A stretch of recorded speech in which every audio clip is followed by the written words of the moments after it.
रात रानी महके गली गली तोरे बिना सजनियों सुना लागे दिल मकली।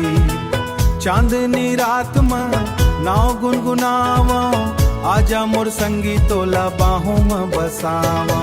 नदी किनारे बैठ के सपना तोर सजा थो, तोरे हंसी के खातिर हर दुख ला भुला थो। पायल के छन छन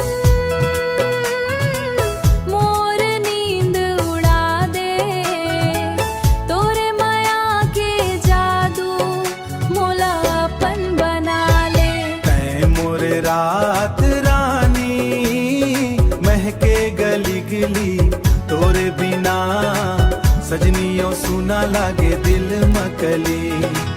तोरे बिना छज तोरे भी सजनी सजनियों सुना लागे दिल मकली।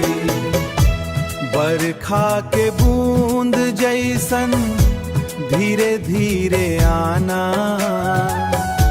मोर दिल के आंगन मन प्रेम दिया जलाना। संगी रे संगी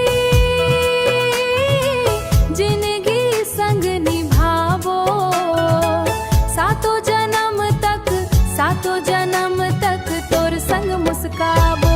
तै मोरे रात रानी महके गली गली तोरे बिना सजनियों सुना लागे दिल मकली।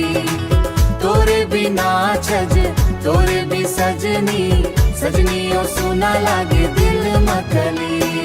तै मोरे रात रानी मोर सपना के कहानी तोरे संग बीत जावे